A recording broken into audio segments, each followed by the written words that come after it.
അധ്യായം 19. നരകത്തിന്റെ വായ്.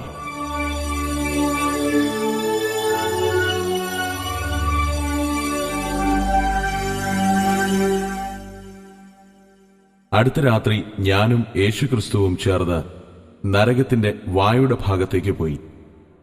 നരകത്തിന്റെ മിക്ക ഭാഗങ്ങളും സഞ്ചരിച്ചു കഴിഞ്ഞു എന്ന് കർത്താവ് എന്നോട് പറഞ്ഞു.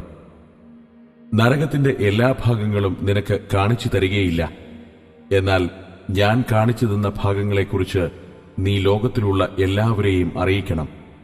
നരകം യാഥാർത്ഥ്യമാണ്. ഈ നരകത്തെക്കുറിച്ചുള്ള വിവരണം യാഥാർത്ഥ്യമാണെന്ന് അവരോട് പറയണം.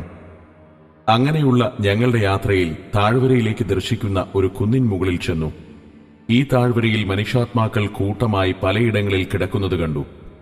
അവരുടെ ഉറക്കെയുള്ള നിലവിളി എല്ലായിടത്തും വ്യാപിക്കുന്നതായി എനിക്ക് മനസ്സിലായി. ഇത് നരകത്തിന്റെ വായ്ഭാഗമാണ്. ഇത് തുറക്കുമ്പോഴൊക്കെയും ഇതുപോലുള്ള ഭയാനകമായ നിലവിളി നിനക്ക് കേൾക്കാൻ കഴിയും. ഇതിന്റെ വാതിൽ തുറക്കുമ്പോഴൊക്കെയും ഈ ആത്മാക്കൾ രക്ഷപ്രാപിക്കാൻ ശ്രമിക്കുമെങ്കിലും അവരെ നരകത്തിന്റെ ഭിത്തിയോട് ബന്ധിച്ചിരിക്കുന്നതിനാൽ രക്ഷപ്പെടാൻ കഴിയുന്നില്ല. യേശുക്രിസ്തു ഇങ്ങനെ സംസാരിച്ചുകൊണ്ടിരിക്കുമ്പോൾ പല കറുത്ത രൂപങ്ങൾ കുന്നിന്റെ താഴ്വരയിൽ വലിയ ശബ്ദത്തോടുകൂടി വീഴുന്നതായി ഞാൻ കണ്ടു. സാത്താന്റെ ഭടന്മാർ ഇവരെ വലിയ ചെങ്ങലയിൽ ബന്ധിച്ച് വേറൊരു സ്ഥലത്തേക്ക് കൊണ്ടുപോകുന്നത് ഞാൻ കണ്ടു. ഇവർ ലോകത്തിൽ ദുഷ്ടന്മാരും അനീതിയുള്ളവരുമായി മരിച്ച് ഉടൻ നരകത്തിലേക്ക് വരുന്നവരാണ്. ഈ പ്രവൃത്തി രാവും പകലും നടന്നുകൊണ്ടിരിക്കുന്നു. വലിയൊരു മൗനമുണ്ടായി. യേശു എന്നോട് പറഞ്ഞു, ഞാൻ നിന്നെ സ്നേഹിക്കുന്നു. മകളെ, നീ ഈ നരകത്തെക്കുറിച്ചുള്ള വസ്തുത ലോക മനുഷ്യരെ എല്ലാം അറിയിക്കണം. വായുടെ ഭാഗത്തുള്ള ചെറിയ ദ്വാരത്തിൽ കൂടി ഞാൻ നരകത്തിന്റെ അഗാധ കുഴിയിലേക്ക് നോക്കി. വേദനയുടെയും ഉപദ്രവങ്ങളുടെയും നിലവിളികൾ എന്റെ കാതുകൾക്ക് സ്രവമായി. ഇത് എന്ന് അവസാനിക്കുമെന്ന് ഞാൻ അത്ഭുതപ്പെട്ടു. ഇതിൽ നിന്നെല്ലാം സ്വതന്ത്രമാകുവാൻ ഞാൻ ആഗ്രഹിച്ചു. ഉടൻ തന്നെ ഞാൻ ഏകയായി ഇവിടെ അകപ്പെട്ടതുപോലെ തോന്നി. കർത്താവായ യേശു എന്നോട് കൂടെ ഇല്ലെന്ന് ഒരു തോന്നൽ എനിക്കുണ്ടായി. ഞാൻ വളരെ ദുഃഖിച്ചു. എന്നാൽ യേശു ഇവിടെ ഇല്ലായിരുന്നുവെന്നത് തീർച്ചയായി. യേശുവെ, എന്നെ വീണ്ടും തനിയെ വിടരുതേ എന്ന് നിലവിളിച്ചു. ഇനി പറയുവാൻ പോകുന്ന സംഗതി നിങ്ങളെ ഭയപ്പെടുത്തുമായിരിക്കും. അത് നിങ്ങളെ ഒരു വിശ്വാസിയാകത്തക്ക വിധം ഭയപ്പെടുത്തും. അതിനാൽ ഈ അവസ്ഥ നിങ്ങൾക്ക് വരാതിരിക്കാൻ മാനസാന്തരപ്പെടുക. ഈ ഭയാനകമായ അവസ്ഥ വരാതിരിക്കാൻ ഇപ്പോൾ തന്നെ ഉണർന്നു പ്രവർത്തിക്കുക. മനം തിരിയുക, താമസിക്കരുത്. നിങ്ങൾ ഒരുപക്ഷെ ക്രിസ്ത്യാനിയായിരിക്കാം. ഇത് കേൾക്കുന്ന എല്ലാവരും അവരുടെ രക്ഷാനിർണയം പ്രാപിക്കുക. പിന്നീട് നിങ്ങൾക്ക് അവസരം ലഭിച്ചില്ല എന്ന് വരാതിരിക്കാൻ മുൻകൂട്ടി മാനസാന്തരപ്പെട്ട് കർത്താവിന്റെ വരവിനായി ഒരുങ്ങുക. അവന്റെ വരവിന്റെ സമയം ആർക്കും നിശ്ചയമില്ലാത്തതിനാൽ ഇപ്പോഴേ ഒരുങ്ങുക. നിങ്ങൾ വീണ്ടും ജനനം പ്രാപിച്ചില്ലെങ്കിൽ യോഹന്നാൻ 3:16 മുതൽ 19 വരെ വായിക്കുക. യേശുവിനെ നോക്കി വിളിക്കുക. അവൻ നിങ്ങളെ രക്ഷിച്ച് ഈ നാശകരമായ നരകത്തിൽ നിന്നും വിടുവിക്കും. യേശുവിനെ അന്വേഷിച്ച് ഞാൻ ആ കുന്നിൽ നിന്ന് താഴേക്കോടി. അപ്പോൾ ഒരു വലിയ സാത്താൻ വലിയ ചെങ്ങലയോടുകൂടി എന്നെ തടഞ്ഞിട്ട്, നീ നരകത്തിൽ എന്റെ കസ്റ്റഡിയിലാണെന്നും നിനക്ക് എവിടെയും ഓടിപ്പോകാൻ കഴിയുകയില്ലെന്നും നിന്നെ രക്ഷിക്കാൻ യേശു ഇവിടെയില്ലെന്നും നീ എന്നേക്കും നരകത്തിലാണെന്നും എന്നോട് പറഞ്ഞു. എന്നെ വിടണമേ എന്ന് പറഞ്ഞ് ഞാൻ അത്യുച്ചത്തിൽ നിലവിളിച്ചു. കൂടാതെ എന്റെ ശക്തിയെല്ലാം സംഭരിച്ച് അതിനോട് യുദ്ധം ചെയ്തു. എന്നാൽ നിമിഷങ്ങൾക്കുള്ളിൽ ആ വലിയ ചെങ്ങലയാൽ എന്നെ ബന്ധിച്ച് ആ സത്വം എന്നെ തറയിൽ എറിഞ്ഞു.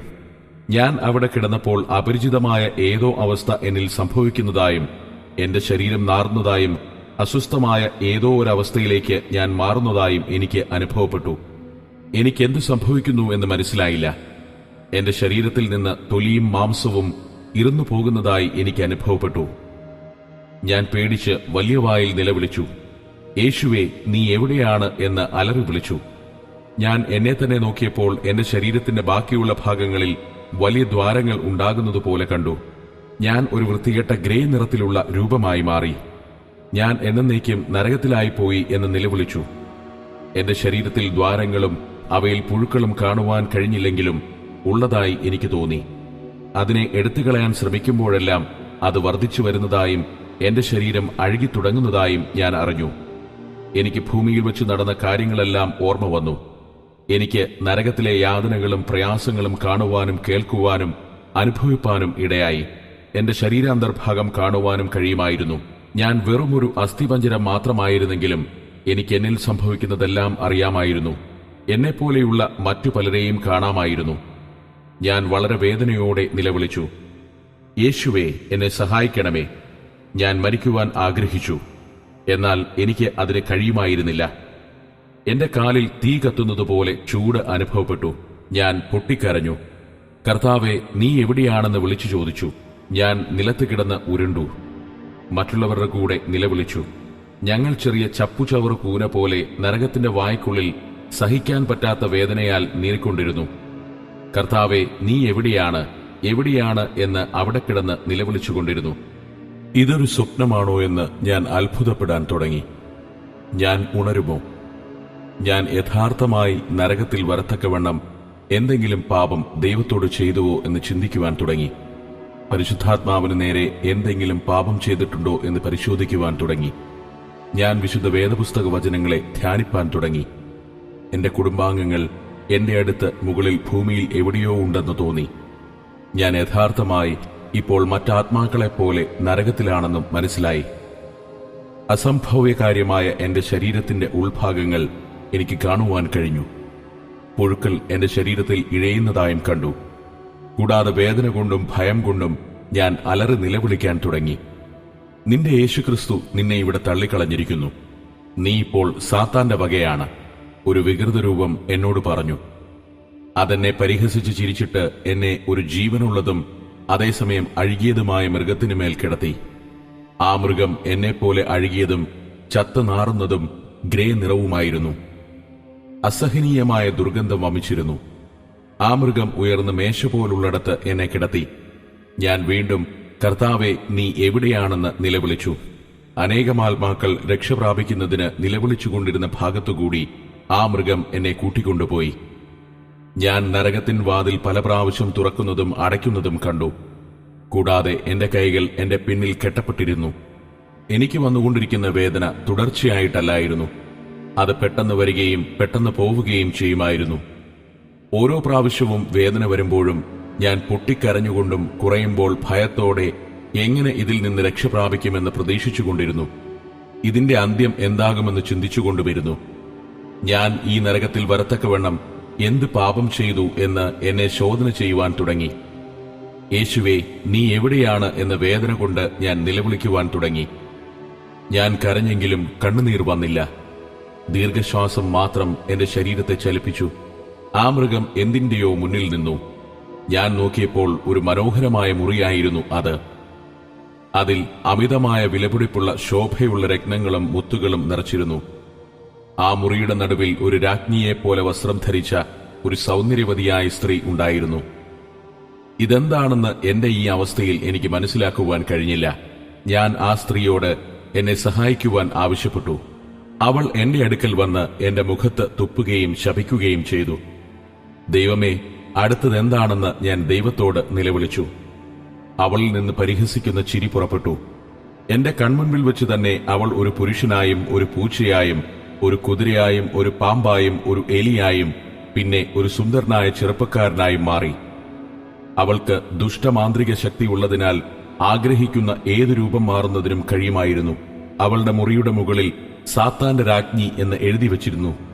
ആ മൃഗം മണിക്കൂറുകളോളം യാത്ര ചെയ്തിട്ട് നിന്നു. ഒരു കുലുക്കത്തോടെ എന്നെ താഴെയിട്ടു. ഞാൻ അവിടെ കിടന്ന് മുകളിലോട്ട് നോക്കിയപ്പോൾ കുതിരപ്പുറത്ത് സവാരി ചെയ്യുന്ന ഒരു കൂട്ടം പട്ടാളക്കാർ എന്റെ നേർക്ക് വരുന്നത് കണ്ടു. അവർ വന്നപ്പോൾ എന്നെ ഒരു വശത്തേക്ക് തള്ളിമാറ്റി. അവരുടെ നിറം ഗ്രേയും അവർ അസ്ഥിപഞ്ജരങ്ങളുമായിരുന്നു. അവർ പോയ ശേഷം എന്നെ പൊക്കിയെടുത്ത് ഒരു കാരാഗ്രഹത്തിന്റെ മുറിയിലാക്കി പൂട്ടി. ആ മുറിയുടെ ചുറ്റും നോക്കി ഞാൻ ഉറക്കെ നിലവിളിച്ചു. എനിക്ക് യാതൊരു പ്രതീക്ഷയുമില്ലായിരുന്നു. എങ്കിൽ കൂടെയും പ്രാർത്ഥിച്ചു. ഞാൻ അനേക പ്രാവശ്യം ചെയ്ത പാപങ്ങൾക്ക് വേണ്ടി പശ്ചാത്തപിച്ച് കരഞ്ഞു. കർത്താവിങ്കിലേക്ക് മറ്റുള്ളവരെ കൊണ്ടുവരേണ്ടതിന് ചെയ്യപ്പെടാമായിരുന്ന പല കാര്യങ്ങൾ ഞാൻ ചെയ്തില്ലല്ലോ എന്ന് മനസ്സിലാക്കി. കൂടാതെ പലർക്കും ചെയ്യേണ്ട നന്മകളും സഹായങ്ങളും ചെയ്തിട്ടില്ലെന്നും മനസ്സിലാക്കി. ഞാൻ ചെയ്ത പല കാര്യങ്ങളെക്കുറിച്ച് മാനസാന്തരപ്പെടുകയും ചെയ്യാത്ത പല കാര്യങ്ങളെക്കുറിച്ച് പശ്ചാത്തപിക്കുകയും ചെയ്തു. ദൈവമേ, എന്നെ രക്ഷിക്കണമേ എന്ന് നിലവിളിച്ചു. വീണ്ടും വീണ്ടും ദൈവത്തെ വിളിച്ച് സഹായം തേടി. എന്നാൽ കർത്താവിന്റെ സാന്നിധ്യമോ കർത്താവിനെ കാണുവാനോ കഴിഞ്ഞില്ല. ഞാൻ താഴെക്കിടന്ന് വേദനയോടെ നിലവിളിച്ചു. ഞാൻ എന്നേക്കുമായി നഷ്ടപ്പെട്ടതായി ഞാൻ കരുതി. മണിക്കൂറുകൾ കടന്നുപോയെങ്കിലും ഇടയ്ക്കിടയ്ക്ക് നരകത്തിലേക്ക് മറ്റാത്മാക്കൾ വീണുകൊണ്ടിരിക്കുന്ന ശബ്ദം കേട്ടുകൊണ്ടിരുന്നു. ഞാൻ കൂടെ കൂടെ കർത്താവേ, നീ എവിടെയാണ് എന്ന് വിളിച്ചുകൊണ്ടിരുന്നു. എന്നാൽ യാതൊരു